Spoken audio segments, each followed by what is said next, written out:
이 시간에는 자가면역 질환에 대해 설명드릴 건데요. 자, 자가면역 질환이다, 루마티스 질환이다 하면 잘못 이해하시는 분들이 예를 들어 면역이 미친 거다, 면역이 약한 거다, 면역이 안 좋아진 거다, 이런 표현들 쓰는데 잘못된 표현이죠. 면역이 과민해지고 그 면역 반응이 폭발적으로 일어나는 현상인 거죠. 그럼 왜 일어나느냐? 라는 거에 포커스를 맞춰야 되는데 그 면역 반응에 대해서 포커스를 맞추기가 문제가 되는 거예요. 제가 항상 이 강의를 할 때 설명드리는 예화를 드리는 게 뭐가 있냐면, 어떤 아이가 학교를 갔어요. 학교를 갔는데 짝꿍이 자꾸 머리를 때려. 그러니까 엄마가 헬멧을 씌워 보내. 그러니까는 짝꿍이 등을 막 때려. 그러니까는 배낭을 매서 보내. 막 짝꿍이 배를 때려. 근데 복대를 채워. 자, 여기서 제일 이상한 사람이 누구냐는 거예요. 그 엄마 아니에요? 그 엄마는, 자, 어떻게 해야 돼요? 가서 물어봐야 될 거 아니에요. 왜 머리를 때리냐고. 아니, 헬멧을 씌워서 보내기 전에 왜 머리를 때리냐고 물어봐야 될 거 아니겠어요? 그랬더니 얘가 그래. 얘가 1,000원 꺼가서 안 갚는데. 그럼 어떻게 하면 돼요? 아니, 1,000원 갚아주고 1,000원 줘서 같이 맛있는 거 사 먹고 좀 사이좋게 지내야 하면 끝날걸. 아니, 이 짝꿍도 화가 날 거 아닙니까? 1,000원을 갚으랬더니 헬멧을 쓰고 앉아 있으니. 그쵸? 이렇게 설명을 꼭 드려요. 무슨 얘기냐? 왜 머리를 때리냐가 중요하지, 머리를 때리니까 헬멧을 씌운다라는 게 말이 되냐는 거예요. 그쵸? 너무 가혹하게 때리니까 헬멧을 씌울 수도 있지만 원인을 풀어야 안 때릴 거 아니냐는 거예요. 그러니까 자, 한번 여기서 이게 보시면, 자, 원인이 있다는 거예요. 원인이. 그 원인이 있어서 그 원인 때문에 면역 반응을 한다는 거예요. 그래서 거기에서 이런 질환들이 생겼다는 거야. 이렇게.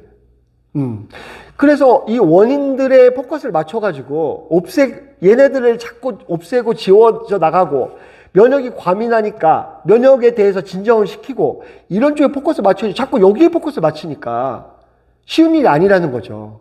사실은 제가 이런 건강 쪽을 25년 정도 공부하고 하면서 사실 답답한 면이 있었어요. 사람들이 이해도 못하고 막 그냥 막 정말 많이 알면 많이 할수록 사람들한테 이렇게 답답함을 느껴요. 그래서 이제 제가 강의도 이제 안 하고 사람들, 그러니까 내 주변만 주변만 강의를 하고 가르쳐주고 이제 이렇게 했었는데, 한 번은 방송에서 그 10살짜리인가? 아이가 나오는 프로가 있더라고요. 건강 프로에, 생로병사, 하여튼 건강 프로에. 그랬는데 그 엄마가 울면서 이제 얘기를 하는데, 그 아이가 여기 루마티스 관절염을 앓고 있어요. 그 어린아이가. 근데 포도당염도 왔어요. 그래서 눈을 실명하고 있는 거예요. 자, 무슨 얘기냐? 같은 계열이기 때문에 무슨 병이도 올 수 있는 거예요. 그래서 루마티스 관절염으로 이 앓던 아이가 포도당염으로 실명을 한 거예요. 그러니까 엄마가 이제 인터뷰를 하는데 막 울어요. 막 엄마 울면서 그러더라고요. 무섭다고. 우리 아이가 실명할까봐 무섭다고. 그래서 막 우시는데 열심히 치료를 받고 계시더라고요. 이 포도당염 대부분 실명이잖아요. 너무 안타깝더라고요. 그래서 제가 그 방송을 이렇게 보고 이 하루가 좀 마음이 되게 안 좋았어요. 너무 안 좋고, 저런 아이들이 저렇게 오랫동안 앞으로도 쭉 저 질병을 겪을 건데 원인도 모르고 이유도 모르고 그냥 저렇게 그냥 면역만 억제해 가면서 가겠구나, 이 생각을 하니까 마음이 너무 아파서 저 좀 가르쳐 줘야 되겠다는 생각을 했어요. 그래갖고 그 아이한테 좀 닿았으면 좋겠다, 이런 내용이. 그래서 다시 강의를 시작했던 계기예요, 이 자가면역 질환이. 그래서 먼저 원인들, 왜 면역이 과민해지고 이 면역이 왜 면역 반응을 폭발적으로 하고, 이것들을 먼저 이해하는 게 중요하다는 거예요. 예를 들면 우리 몸에, 예를 들면 이런 거예요. 그 화학 물질이다. 그러면 딸기 우유가 있다고 해보세요. 그럼 딸기가 들어있는 게 아니잖아요. 예를 들면 딸기 맛, 딸기 향, 딸기 색을 내는 화학 물질들을 넣어주잖아요. 그러면 그걸 먹은 아이는 그 화학 물질들이 몸에 들어왔어요. 딸기를 갈아갖고 넣어갖고 만든 게 아니니까. 그럼 그건 화학 물질이니까 이물질이란 말이에요, 우리 몸에서. 그래서 이 물질이 우리 몸에 잘못 쌓이면 암이 될 수도 있고 발암 물질로 분류되니까요. 쌓일 수도 있고 운 좋게 배출될 수도 있지만 몸 안에 있으면 안 되니까 잠깐 내보내려고 한다는 거예요. 몸 밖으로. 그 몸 밖으로 내보내려고 하는 반응이 면역 반응이라는 거예요. 그래서 어떤 원인에 의해서, 그러니까 이 환경적인 원인에 의해서 식생활 이런 거에 의해서 생긴 게 하나 있고, 또 하나는 뭐가 있어요? 자, 폐열,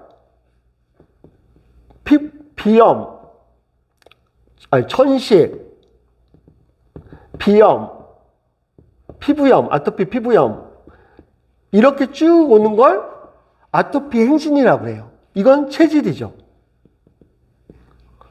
그럼 아토피 로마티스 체질은 뭐냐? 면역이 과민한 사람. 원래 타고날 때부터 태열이 있고 이렇게 원래 면역이 과민한 사람. 이런 사람들은 면역이 폭발적으로 일어나요. 그래서 이번에 코로나 때도 뭐가 있었어요? 사이토카인. 아니 이상하게 젊은 친구가 아무 일도 없었는데 면역이 폭발적으로 반응을 해. 면역의 폭풍. 이게 루마티스 계열들이 체질적으로 일어나는 거예요. 자, 그러면 이런 것들이 예를 들면 환경과 체질이 맞나? 그러면 거기에 질병이 생기는 거예요. 이렇게. 그래서 체질적인 부분을 어떻게 알아내고 잡아낼 건지, 그 다음에 환경적인 부분을 어떻게 제거해 나갈 건지, 그리고 면역을 어떻게 진정시킬 건지 포커스를 맞춰야 되는데 그게 아니라 질병 하나하나에 포커스 맞춰서 면역을 억제하는 데 포커스를 맞춘다는 거예요. 그렇게 되면 어떻게 된다고 그랬죠? 자, 이 천식이나 비염이나 피부염이나 이 모든 질병들은 이렇게 통증의 파도라고 그래요. 이렇게. 한번 증상이 일어나면 완화되고 일어나면 완화되고 이걸 그래서 해소 과정이라고 하죠. 한번 이렇게 확 뿜어버리면 이제 진정되고 확 뿜어버리면 진정되고 이걸 반복한다는 거예요. 이렇게. 그렇지 않겠습니까? 자, 팔이 부러졌어요. 암이 진행돼요. 그러다 진정됐다가 진정됐다가 합니까? 계속 나빠지지? 계속 안 좋아지지? 근데 얘네들은 확 뿜었다가 해소돼 버린다는 거예요. 이렇게. 이걸 계속 반복하는 거예요. 근데 그 과정 중에 가렵기도 하고 아프기도 하고 루푸스 같은 경우는 정말 자살하지 않아요. 너무 아파가지고. 아니면 강직성 척수염 서지도보다 크론병은 소장 같은 데가 고름 꽉 차버리고. 이런 일들 반복하니까 너무 고통스러우니까 여기서 면역 억제를 해버린다는 거예요. 어떤 방법을 통해서 여러 가지 방법이 있어요. 그건 이제 다음 과정에서 예를 들면 전문가 과정에서 아주 심도 있게 각 질병에 대해서 각 그 방법에 대해서 디테일하게 배우고 지금 입문 과정이니까 설명을 해보면 이제 어떤 방법으로 억제를 해요. 그러면 억제됐죠? 그래서 증상은 완화됐어요. 덜 가려워. 근데 해소는 안 됐죠. 그러니까 다음은 어떻게 돼요? 더 빠르게 더 심하게 온다는 거예요. 그럼 더 강력한 걸 사용해서 잡죠. 그럼 더 센 게 온다는 거예요. 이렇게 하면서 점점 더 악화된다는 거예요. 그래서 불치병처럼 알려져 있잖아요.